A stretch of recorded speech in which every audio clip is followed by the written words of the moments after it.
Assalamu alaikum. Good afternoon to all. I'm Suhail KK, Secretary Jamaat Islami Hind. On behalf of Jamaat Islami Hind headquarters, I extend warm welcome to each and every one of you to our monthly press meet. Joining us on the panel today are Honorable Amir Jamaat Islami Hind, Sayyid Saadullah Hussaini Saab. He may or may not come, so I welcome on his absence. And together with us are Naib Amir Jamaat Islami Hind, Malik Mu'tasim Khan Saab, Engineer Salim Saab, Naib Amir Jamaat Islami Hind, and myself, and I invite Malik Mu'tasim Khan Saab to initiate the briefing. Media दोस्तों से उनकी खुशामदीद कहते हुए मुझे इन दिनों assembly elections के result पर हमारी सोच से आपको वाकिफ कराना है। पहली बात यह है कि ये जो असेंबली इलेक्शंस हुए मिज़ोरम, छत्तीसगढ़, राजस्थान, तेलंगाना, छत्तीसगढ़, उसने फिर एक बार ये बात बता दी है कि हमारे मुल्क की सियासत वो किस डायरेक्शन में जा रही है। ये डायरेक्शन बहुत तशवीशनाक है। अखलाकी इक़दार, आइनी इक़दार, ये सब फरामोश कर दिए गए और फिर ख़वाराना एजेंडा, पोलराइजेशन, हेट स्पीचेस, और इन सब में जो वहाँ पार्टी जीत कर आई है, मध्य प्रदेश में, राजस्थान में, छत्तीसगढ़ में, या हिंदी बेल्ट हम कह लें, उससे ये बात जाहिर होती है कि जीतने वाली पार्टी ने कहीं पर भी मुस्लिम उम्मीदवार को खड़ा करने की और जिताने की कोशिश नहीं की है।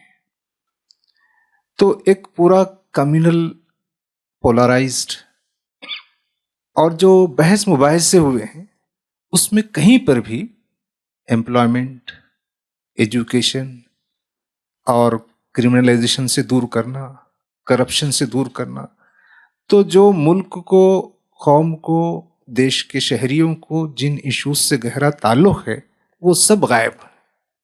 तो ये बड़ी तशवीशनाक बात है। जीतने वाली पार्टी हो या हारने वाली पार्टी हो, हम उन सबको गौर व फिक्र की दावत देते हैं कि अगर यही सिलसिला जारी रहा तो मुल्क की जो हमारी कौमी सियासत है उसकी सिमत बहुत तशवीशनाक है, इसलिए इसकी इस्लाह की ज़रूरत है।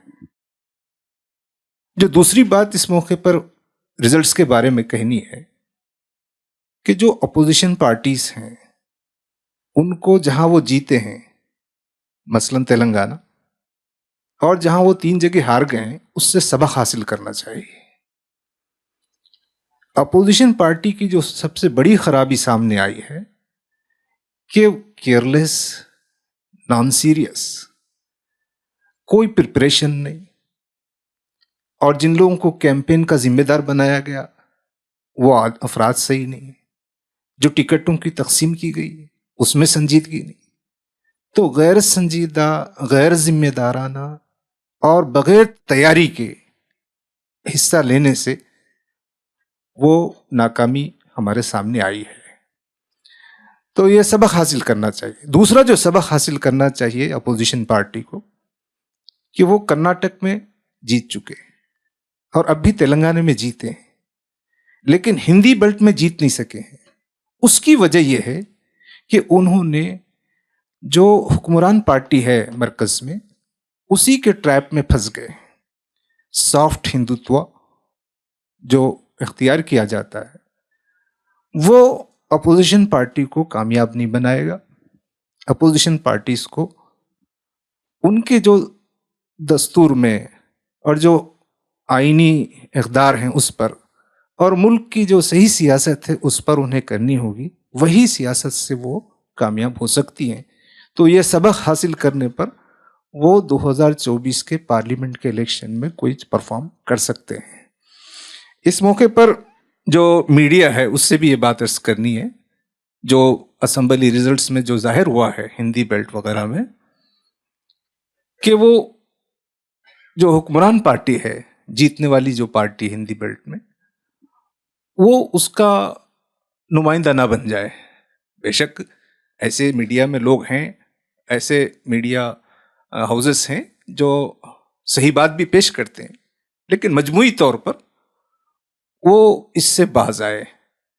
वरना जो जमहूरियत की जो खतरे हैं, जो आईनी खतरे हैं, उन जमहूरी और आईनी खतरों के लिए ये एक बहुत तशवीशनाक बात है। इस मौके पर मीडिया के अलावा हम भारतीय जनता पार्टी से भी ये कहना चाहते हैं कि वो मुल्क की सियासत में कुछ बातों को उसको छोड़ने की हम मशवरा देते हैं। वो फिरकावाराना सियासत को छोड़ दे और मुसलमानों के तई जो नफरत और उन्हें सियासत में जगह ना देने की जो पॉलिसी है, उससे वो बाज आए। अगर वो इस रुख पर इख्तियार करती है कि वो मुसलमानों के तई नफरत और मुसलमानों को सियासत में स्पेस न देने का जो उसका ढंग है, तो वो मुल्क की सियासत में और यहाँ के दस्तूर की रोशनी में वो अवाम की सही खिदमत कर सकती है। वो अपने इस रवैये को तर्क करे और पॉजिटिव रवैया इख्तियार करे। ये सिर्फ मुल्क के लिए नहीं, नेशनल पॉलिटिक्स के अलावा इंटरनेशनल पॉलिटिक्स भी मुल्क के लिए एक बहुत अच्छी शक्ल इख्तियार करेगा और एक सही छवि दुनिया वालों के सामने हमारे मुल्क की आएगी। इस मौके पर हम मुसलमानों से भी ये कहना चाहते हैं कि ये जो रिजल्ट्स वगैरह हैं, इस रिजल्ट्स के बाद भी हमको बहुत पॉजिटिव रोल प्ले करना है। देश के आइन की जो खतरे हैं, उन खतरों के तहफ़्फ़ुज़ के लिए और पूरे देश के शहरियों के लिए हमको मेहनत करनी होगी। और इन रिजल्ट से कोई बहुत खुशी या बहुत मायूसी, इनके बजाय हमें संजीदगी से मुल्क के अवाम की खिदमत करना, एक रोल मॉडल बनने की कोशिश करना और हम सबको, पूरे मुल्क को एक सही रुख पर लाने की कोशिश करने में हमें काम करना चाहिए। तो ये जो रिजल्ट्स आए हैं, ये रिजल्ट्स में हम चाहते हैं कि जहाँ फिर जीतने वाली पार्टियां हैं वो मुसलमानों को नज़रअंदाज न करें, और जो अपोजिशन पार्टी है जिसको हिंदी बेल्ट में शिकस्त हुई है, वो अपने रवैये पे गौर करे और सॉफ्ट हिंदुत्व एजेंडे के बजाय कर्नाटक मॉडल को इख्तियार करें, तो उसके जीतने की तवक्को ज़्यादा है। साथियों, हाल ही में एक रिपोर्ट गवर्नमेंट के 2 इंस्टीट्यूशंस के तरफ से रिलीज़ हुआ था, जो बहुत ही शॉकिंग एक रेवलेशन किया है। Unified district information system for education plus UDISE plus और all India survey on higher education AISHE, ये दोनों मिल करके एक रिपोर्ट जो है लाए हैं, जो रिपोर्ट प्रिंट मीडिया में और पूरा मीडिया में रिपोर्ट कर चुके हैं। इसमें बहुत ही रिवीलिंग और शॉकिंग कुछ चीज़ आपके सामने आए हैं। इसके बारे में जमात इस्लामी के मौक़िफ़ मैं आपके सामने पढ़ना चाहूँगा। Jamaat Islami Hind expresses concern over the reported decrease in enrollment in higher education among Muslim students in the age group of 18 to 23 years. The report is based on analysis of data obtained from the Unified District Information System for Education Plus and the All India Survey on Higher Education AISHE, titled The State of the Muslim Education in India, has been prepared by Arun Mehta. The report says that a significant trend that is observed across all states and union territories is that the enrollment percentage of Muslim students in class 11th and 12th is lower than that in the previous classes. The representation of Muslim students starts declining gradually from class 6th and is the lowest in class 11th and 12th. Of a total enrollment of 6.67 crore students of all communities at the upper primary level, class 6th to 8th, Muslims make up around 14.2%. At the secondary level, class 9 to 10, it slightly decreases to 12.62%. At the higher secondary level, class 11th and 12th, it declines to further 10.76%. The states like Bihar and Madhya Pradesh have relatively low gross enrollment ratio for Muslim students, which indicates that many Muslim children in these states are still out of the education system. The report says that 18.64% of Muslim students enrolled in the secondary level dropout of schools. This dropout rate is 6% higher than the 12.6% dropout rate for all the students. Assam, which is 29.5%, and West Bengal, which is 23.2%, recorded high dropout rates among Muslim students, while Jammu and Kashmir recorded 5.1% and Kerala 11.9%. Earlier, the AISHE survey 2021 had pointed to the decline in representation of Muslim students in higher education. It had found that enrollment of Muslim students was less than that of students from other backward classes. Scheduled caste and scheduled tribes communities. Jamaat feels that it is important to provide financial assistance and support to deserving Muslim students from low-income families who struggle to afford the cost of higher education. The government must enhance and increase the number of scholarships, grants, and financial aid opportunities specifically targeted at Muslim students to alleviate their financial burden. Other challenges that hamper access to higher education must be addressed, such as the poverty and access to quality school. The government must implement the major recommendations of this report, like giving priority to the identification and enrollment of out-of-school Muslim children in age-appropriate classes. तो ये था इस ज़िमन में जमात इस्लामी का मौक़िफ़. Over to अजर सलीम साहब. बिस्मिल्लाहिर्रहमानिर्रहीम. अभी आपने दो बहुत ही अहम मौज़ूआत पर जमात का मौक़िफ़ सुना है. जमात इस्लामी हिंद की मरकज़ी मजलिस शुरा यानी सेंट्रल एडवाइज़री काउंसिल, उसकी एक बहुत अहम मीटिंग पिछले दिनों गुजरात में हुई है. और उस मीटिंग में 3 बड़े इश्यूज़ पर, एक इंटरनेशनल और 2 नेशनल इश्यूज़ पर जमात इस्लामी हिंद ने रिज़ोल्यूशंस पास किए हैं. जमात की इस बॉडी के रिज़ोल्यूशंस जो हैं वो बहुत माने रखते हैं और जमात की जो अहम पॉलिसी है उसको बयान करते हैं. पहला रिज़ोल्यूशन जमात का फ़लस्तीन के बारे में था कि फ़लस्तीन में, गाज़ा में इस वक्त जो सूरत हाल है वो बहुत ही अफसोसनाक है, तशवीशनाक है और बर्बरियत की और जुल्म और ज़्यादती की सारी हदें पार हो गई हैं. और अब तक तकरीबन 16,000 से ज़्यादा लोगों की शहादत फ़लस्तीन और गाज़ा में हो चुकी है और जिनमें 70% से ज़्यादा ख़वातीन और बच्चे हैं. बीच में एक हफ़्ता के लिए सीज़ फायर हुआ था और उसमें कुछ लोगों का लेन देन हुआ आपस में जो थे, उससे एक अच्छा माहौल बना था और उम्मीद की जा रही थी कि ये सीज़ फायर और एक्सटेंड होगा. लेकिन अफसोस की बात है कि वो सीज़ फायर एक्सटेंड नहीं हुआ और फिर से दोबारा हमलों की शुरुआत हो गई है, आप देख रहे हैं. और अब जो चीज़ें हो रही हैं वो और भी ज़्यादा ख़तरनाक हैं कि साउथ गाज़ा पर हमले हो रहे हैं. पहले कहा गया था कि लोग साउथ की तरफ मूव हो जाएं और लोग साउथ की तरफ मूव हो गए थे और बड़ी आबादी इंटरनली डिस्प्लेस हो गई थी साउथ गाज़ा की तरफ. अब वहाँ हवाई हमले हो रहे हैं और बड़ी तादाद में वहाँ मौतें और अमवात हो रही हैं. नॉर्थ गाज़ा का बड़ा हिस्सा अब मलबे में तब्दील हो गया है और अभी भी बहुत सी बॉडीज़ और बहुत से लोग जो है मलबे में दबे हुए हैं, उनकी बॉडीज़.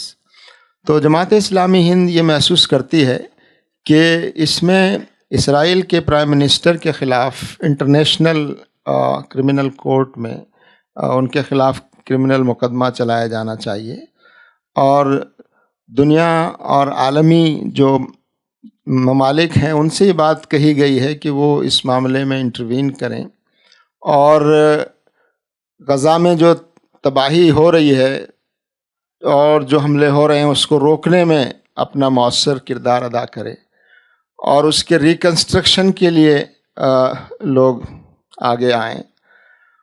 और ये बात हौसला अफजा है। जमात इस्लामी हिंद की शुरा ने इसको महसूस किया कि पूरी दुनिया में फ़लस्तीन के हिमायत में प्रोटेस्ट हुए हैं, लोग खुलकर सामने आए हैं और ख़ुद हमारे मुल्क में भी बड़ी तादाद में लोगों ने फ़लस्तीनी काज़ को सपोर्ट किया है और सब फ़लस्तीन के हक़ में अपनी हिमायत का इज़हार किया है।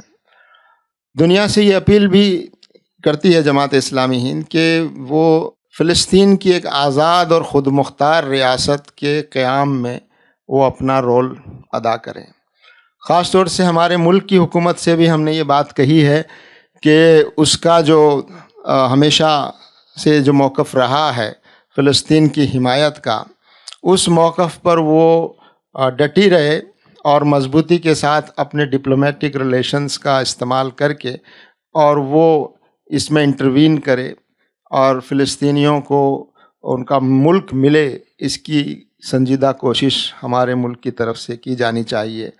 जमात इस्लामी हिंद की शुरा ने हमारे मुल्क के मीडिया के एक सेक्शन की तरफ से जिस तरह से वहाँ के रिपोर्टिंग की जा रही है और उसको कम्युनल एंगल दिया जा रहा है और यहाँ हेट्रेड को, नफ़रत को फैलाने और इस्लामोफोबिया को पैदा करने की कोशिश जो मीडिया का एक हिस्सा कर रहा है, उस पर तशवीश का इजहार करते हुए इसको मुल्क के लिए बहुत ख़तरनाक बताया और कहा कि इसको फ़ौरी तौर पर रोका जाना चाहिए। इसके अलावा जो दो और करारदादें उस इजलास में पास की गई, उनमें से एक करारदाद वैल्यू बेस्ड पॉलिटिक्स पर थी। आपने देखा अभी इलेक्शंस हुए हैं, 5 असम्बली के इंतखाबात हुए हैं, नताइज आए हैं और उसमें जिस तरह की चीज़ें अख्तियार की गई हैं, तो जमात इस्लामी हिंद शुरू से ये कहती रही है कि हमारी सियासत को वैल्यूज़ पर बेस्ड होना चाहिए और आजकल जो ये हेट पॉलिटिक्स, पोलराइजेशन की पॉलिटिक्स, अपॉर्चुनिस्टिक पॉलिटिक्स और पॉलिटिक्स में पैसे का इस्तेमाल इलेक्शन के दौरान भी और इलेक्शन होने के बाद चुने हुए जो नुमाइंदे हैं उनकी ख़रीद व फ़रोख्त के लिए ये जो हो रहा है, ये बहुत ही ख़तरनाक है। हमारी पॉलिटिक्स में, सियासत में जिस तरह से क्रिमिनल्स और जिन पर इल्ज़ामात है शदीद, ऐसे लोगों का बढ़ते जाना, criminalisation, communalisation and corporatisation, corporate लोगों का और क्रिमिनल्स का और कम्युनल और फासिस्ट माइंडसेट के लोगों का जिस तरह से अमल दखल बढ़ता जा रहा है, उस पर जमात ने तशवीश का इज़हार किया है। एक और पहलू की तरफ जमात की शुरा ने अपने रिजोल्यूशन में ये बात कही है कि जो इलेक्टोरल बॉन्ड्स हैं उसमें ट्रांसपेरेंसी नहीं है और उसकी वजह से एक ख़ास पार्टी जो अभी मरकज़ में इक़्तिदार में है, उस पार्टी को डोनेशंस का बड़ा हिस्सा उसी पार्टी को मिल रहा है और उससे बहुत सारी ख़राबियाँ पैदा हो रही हैं और होने का इम्कान है कि कॉरपोरेट्स का गलबा और कब्ज़ा एक तरह से हमारी सियासत और पॉलिटिक्स पर इन इलेक्टोरल बॉन्ड्स के ज़रिए से हो रहा है। और इलेक्टोरल बॉन्ड्स में जिस तरह की प्रोविज़न रखे गए हैं कि कौन दे रहा है उसको छुपाया जाए, इसकी हमने तनकीद की है इस पर कि ये ट्रांसपेरेंसी आनी चाहिए। भारत के आवाम को ये मालूम होना चाहिए कि कौन पैसा दे रहा है और किसको पैसा जा रहा है, कितना जा रहा है।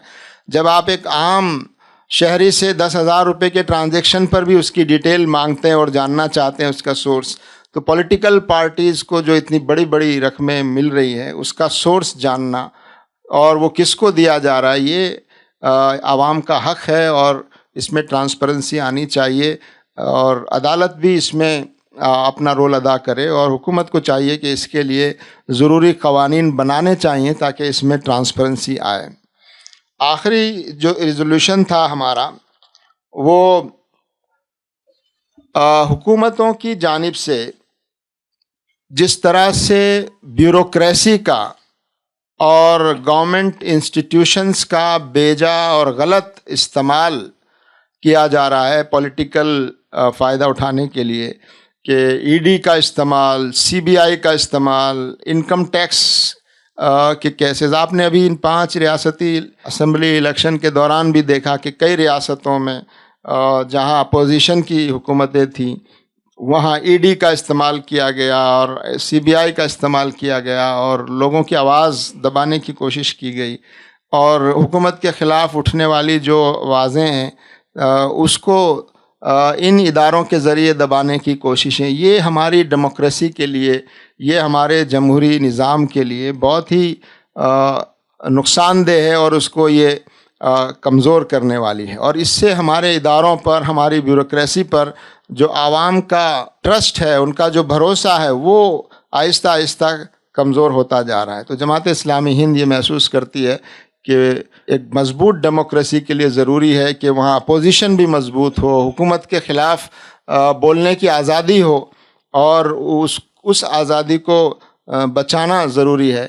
इन इदारों के ज़रिए जो ये आज़ादी को एक तरह से सप्रेस करने की कोशिश हो रही है, दबाने की कोशिश हो रही है, और लोगों को हुकूमत के ख़िलाफ़ उठने वाली आवाज़ों को ख़ामोश करने की जो कोशिश है, उसको जमात इस्लामी हिंद की मरकज़ी मजलिस शूरा ने बहुत तशवीश की निगाह से देखा है और आवाम से ये उम्मीद की है कि इस पहलू से आवाम बेदार रहें और हुकूमतों को इसके लिए आमादा करें कि वो इस तरह का इस्तेमाल ब्यूरोक्रेसी का अपनी सियासत के लिए ना करें। तो ये इश्यूज़ थे जो हमने अपने प्रेस नोट में शामिल किए हैं। आपके अखबारात वगैरह में भी आप देख रहे होंगे, एक मसला बहुत पहले भी हम डिस्कस कर चुके हैं। मणिपुर में फिर से एक बड़ी वायलेंस का सिलसिला शुरू हो गया है। अभी कल ही आज के अखबारात में है 13 लोग जो है आपस में मिलिटेंट के ग्रुप्स में जिस तरह से जंग हुई है, लड़ाई हुई है और 13 लोगों की उसमें अमवात हुई है। 3 मई से ये सिलसिला चल रहा है मणिपुर में, और मणिपुर पूरी तरह से एक तरह से डिवाइड हो गया है। मणिपुर का एक हिस्सा है जिसमें मैती कम्युनिटी नहीं जा सकती और दूसरा हिस्सा है जिसमें कुकीज़ नहीं आ सकते। हुकूमत का रोल वहाँ पर बहुत ही निष्पक्ष रोल नहीं है, बल्कि वो एक ख़ास तबके और ख़ास ग्रुप के लोगों की वो मदद कर रही है, और इस वजह से वहाँ के हालात अभी भी नॉर्मल नहीं हो पाए हैं। तो ये मणिपुर की रियासत इतना वक्त गुजर जाने के बाद भी नॉर्मलेसी की तरफ नहीं आई है, और हुकूमत का रोल, वहाँ की स्टेट गवर्नमेंट का जो रोल है, वो रोल और सेंटर का भी रोल उसमें मुनासिब नहीं है। इसको दुरुस्त करने की ज़रूरत है। तो इसी के साथ अब ये सेशन सवालात के लिए ओपन है। मेरा ये कहना है, ये कहना गलत है जो विरोधी पक्ष का कोई तैयारी नहीं थी। कांग्रेस का पूरा तैयारी थी राजस्थान में, मध्य प्रदेश में और छत्तीसगढ़ में।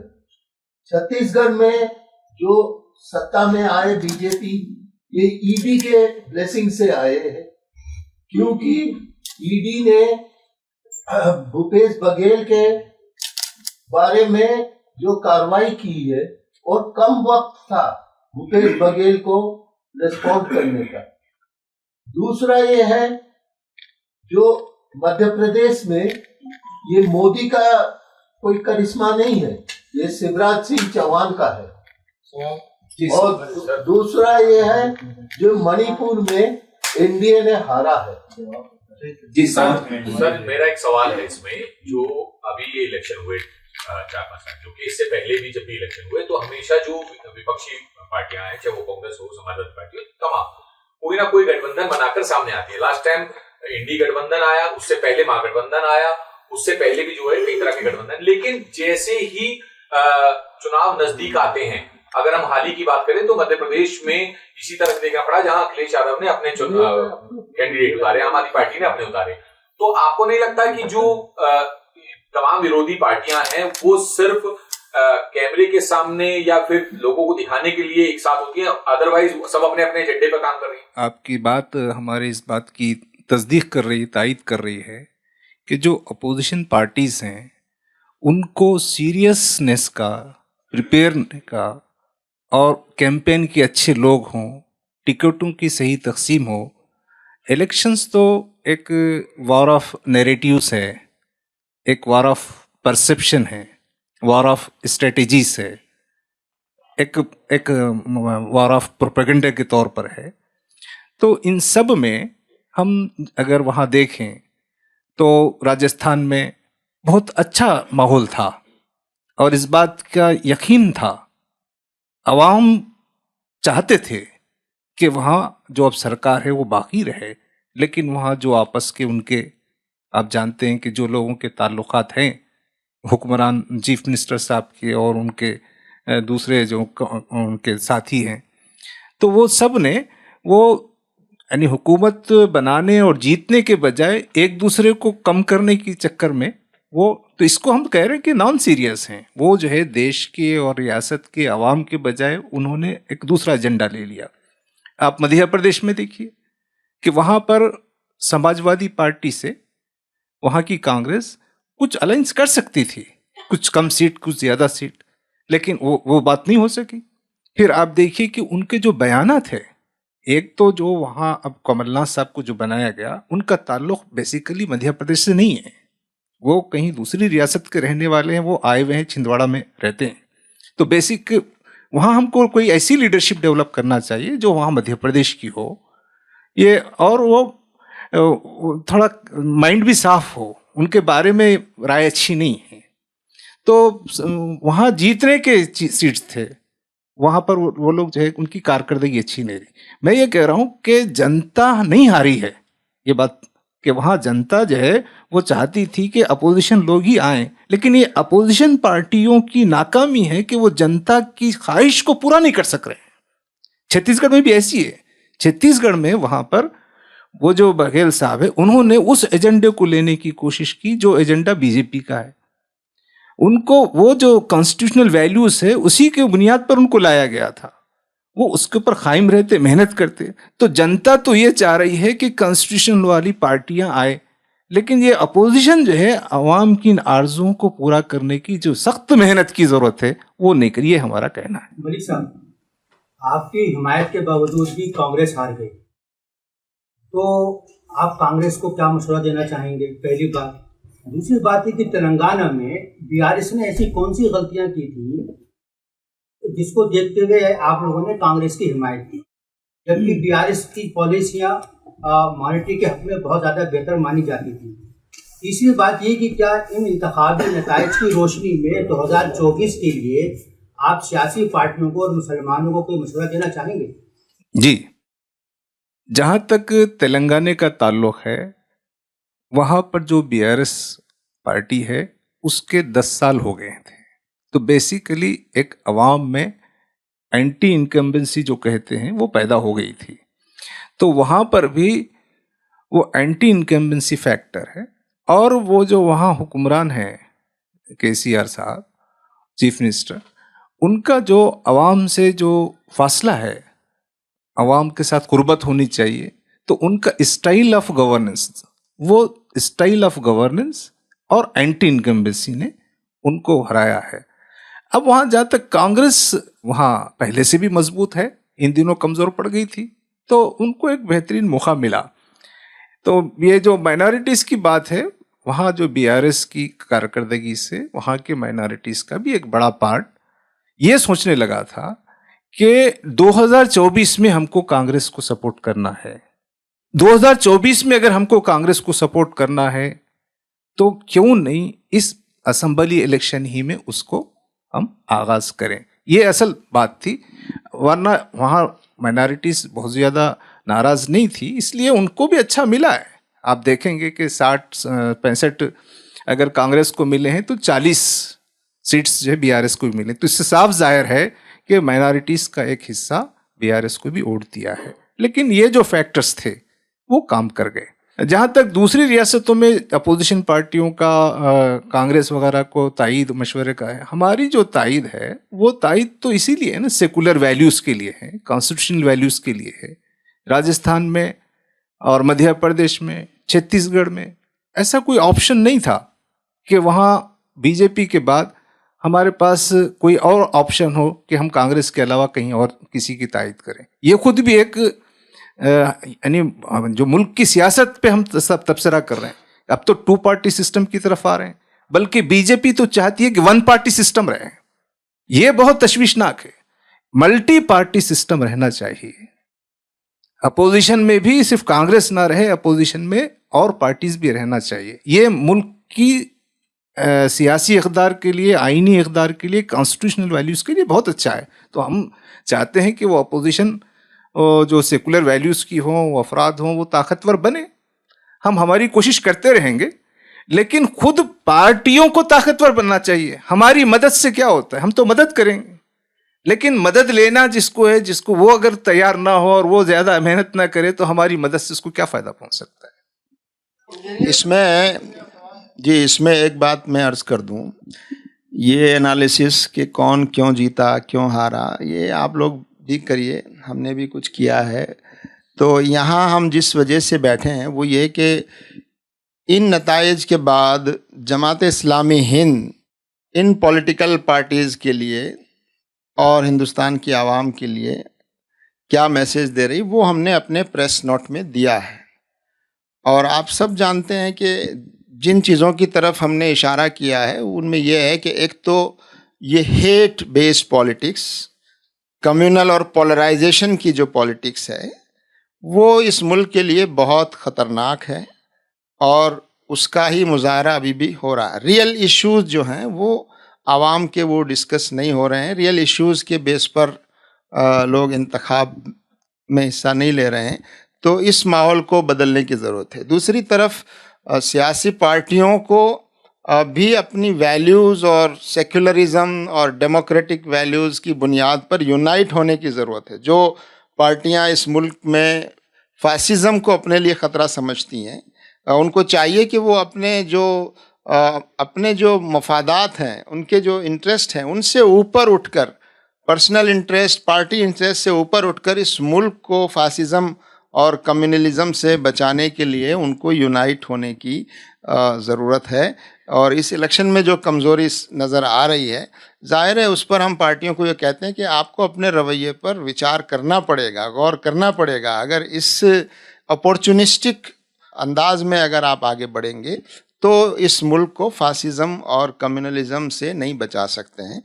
और हम तो उस पार्टी को भी कह रहे हैं जो पार्टी नफ़रत का एजेंडा लेकर आगे बढ़ रही है कि आप नफ़रत का एजेंडा छोड़िए, आप एक हमारे कॉन्स्टिट्यूशन की जो बेस है उसके मुताबिक आप अपने अंदर तब्दीली लाने की कोशिश कीजिए। ये बात हम उनसे भी कह रहे हैं।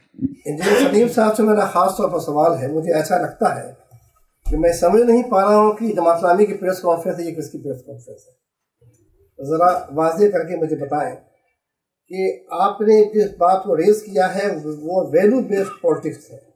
आपने जिस बात को रेज़ किया है खसूसी तौर पर वो रियल इश्यूज़ हैं, मोस्ट वेलकम।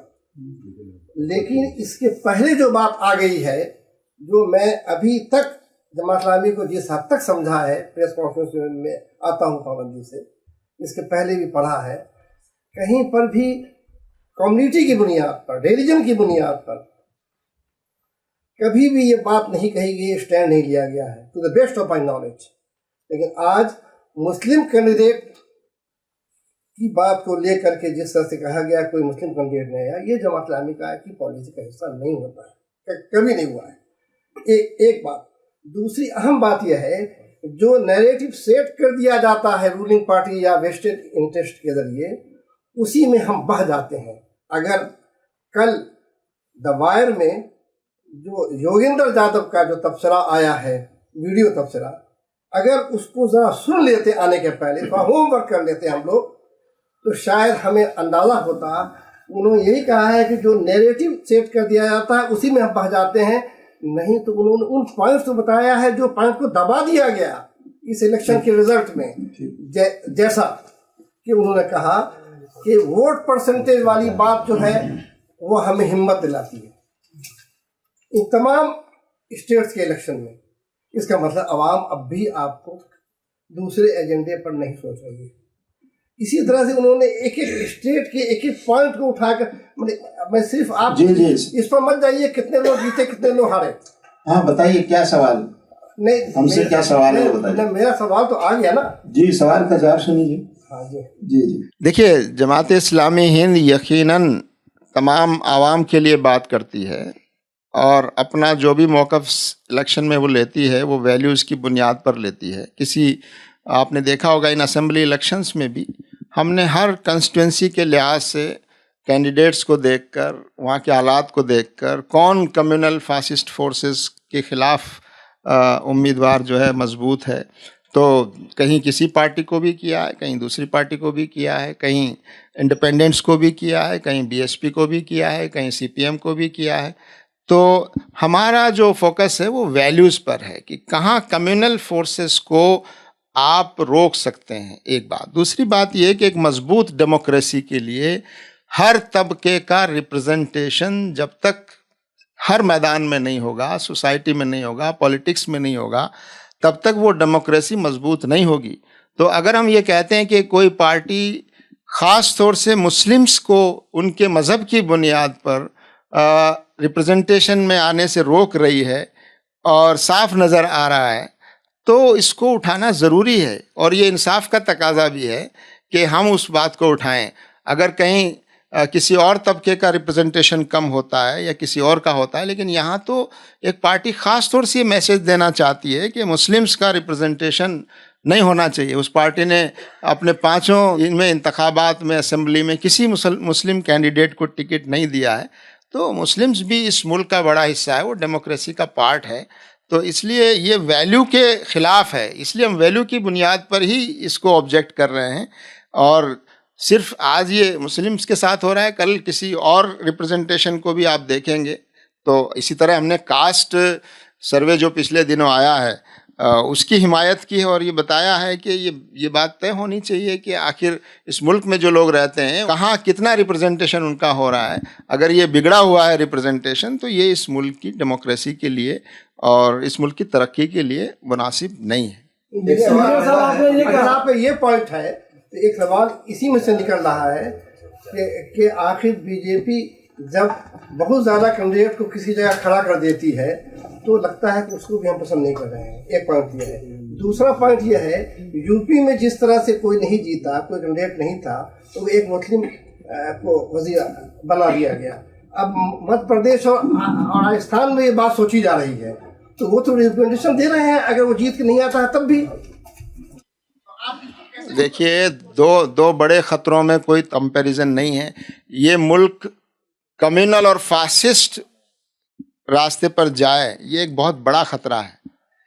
रिप्रेजेंटेशन एक मसला ज़रूर है, लेकिन ये उस ख़तरे के मुकाबले में उतना बड़ा ख़तरा नहीं है। लेकिन ये कि जब आप देखेंगे मुल्क गलत रुख पर जा रहा है, तो वहाँ वो चीज़ देखनी पड़ेगी। लेकिन इस मुल्क की डेमोक्रेसी को मजबूत रखने के लिए ज़रूरी है कि तमाम तबकात का रिप्रेजेंटेशन मुनासिब अंदाज में उनकी पॉपुलेशन के मुताबिक हो, ये अश्योर किया जाना ज़रूरी है। इंजीनियर साहब, आपने कहा कि जमात इस्लामी बीजेपी को मशवरा देती है तो वो हेट्रेड की पॉलिटिक्स ना करे, ये मुल्क के मफाद में नहीं है।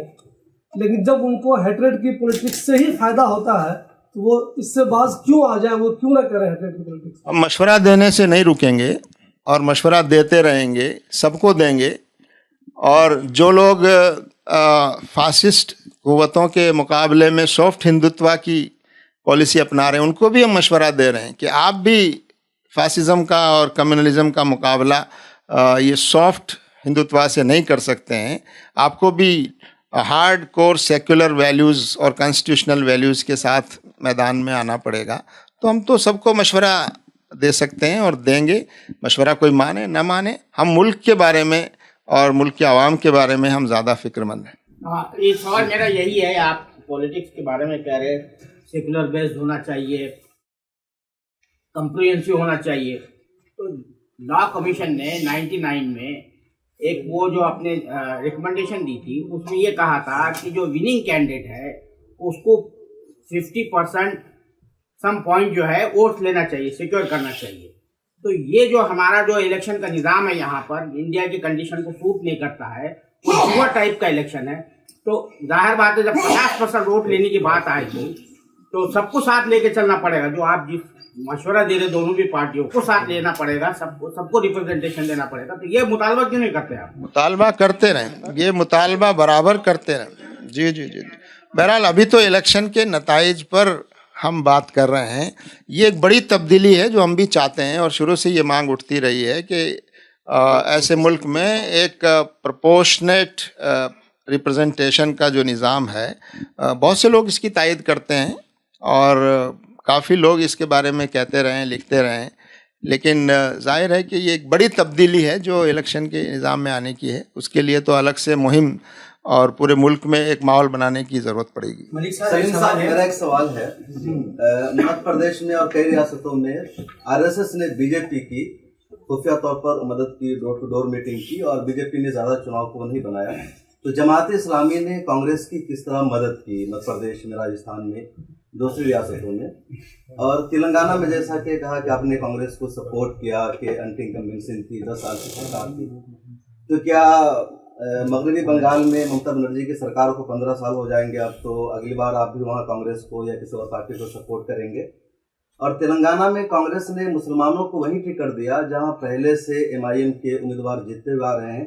दूसरे इलाकों में कांग्रेस ने भी मुसलमानों को टिकट नहीं दिया और वजह यह है कि तेलंगाना में कांग्रेस की सरकार बन रही है और एक भी मुसलमान उनकी पार्टी से नहीं जीत सका। आपके सवालों में ही हमारा जवाब था और वो ये कि हम जो है वो किसी पार्टी की हिमायत या मुखालिफत हमारा पॉलिसी नहीं है। हमारा ये है कि कौन इस मुल्क के लिए सही नुमाइंदा हो सकता है।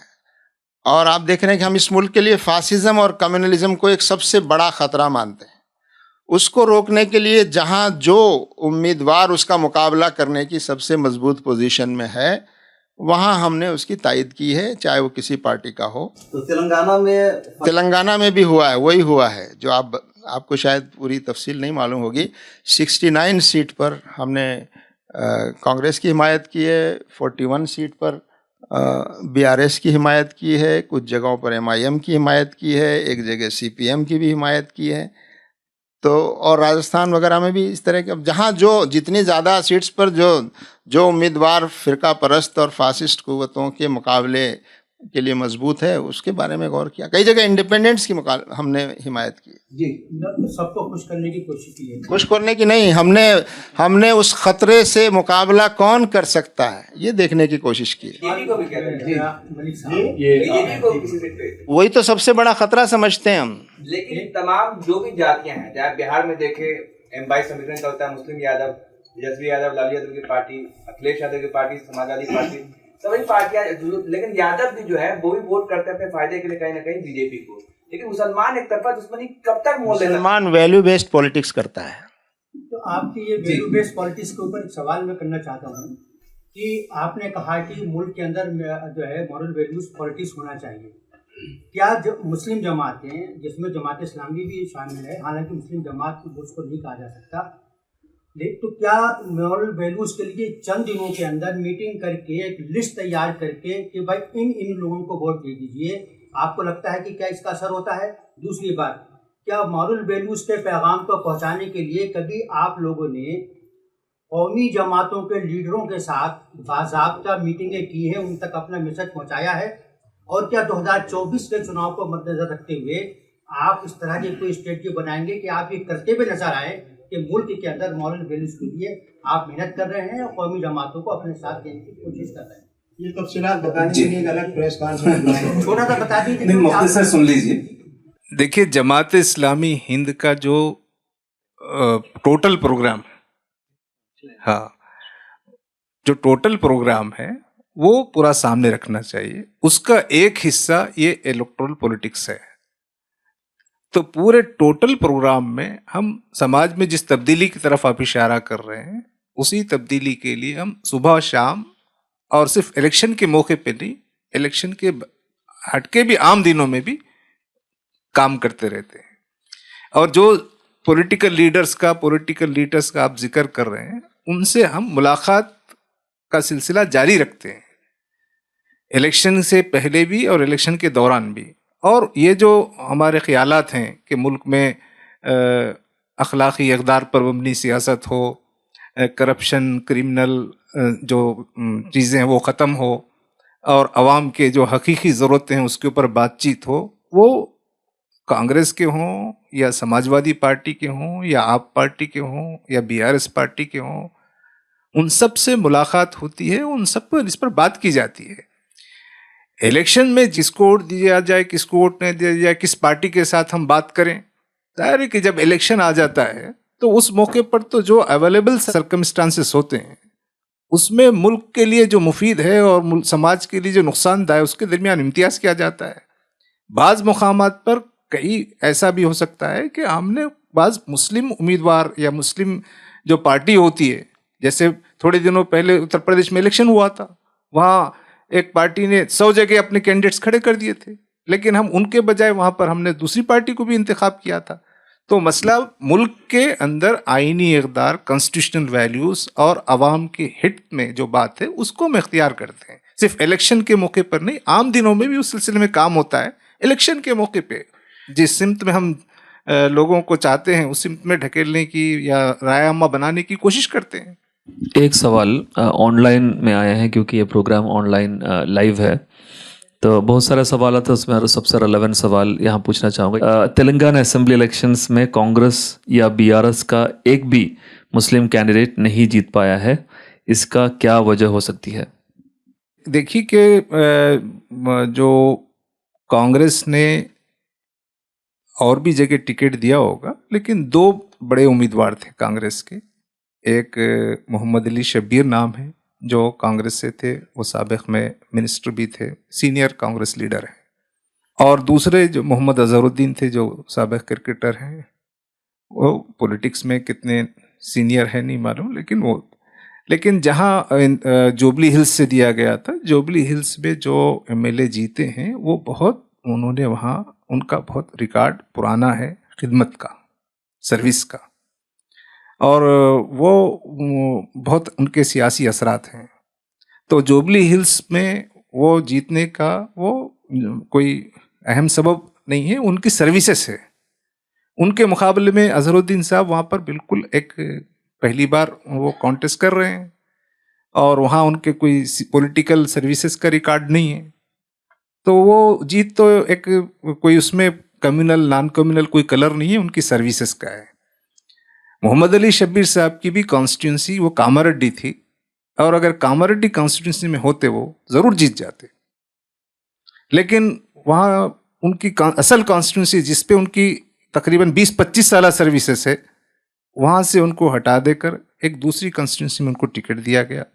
मेरा ख्याल ये है कि कॉन्स्टिट्यूंसी चेंज करने की वजह से उनको वहाँ नाकामी हुई, क्योंकि लोग चाहते हैं कि उसकी अपनी कॉन्स्टिट्यूंसी का जो आदमी है वो उसको प्रीफर करते हैं। तो ये 2 सबब है। बीआरएस में तो ज़्यादा जो टिकट हैं वो एक ही बहुत नामवर टिकट था, वो बोधन से दिया गया था, लेकिन वही है कि वो भी 2-3 टर्म से वहाँ एमएलए हैं, एंटी इनकम्बेंसी का शिकार हुए।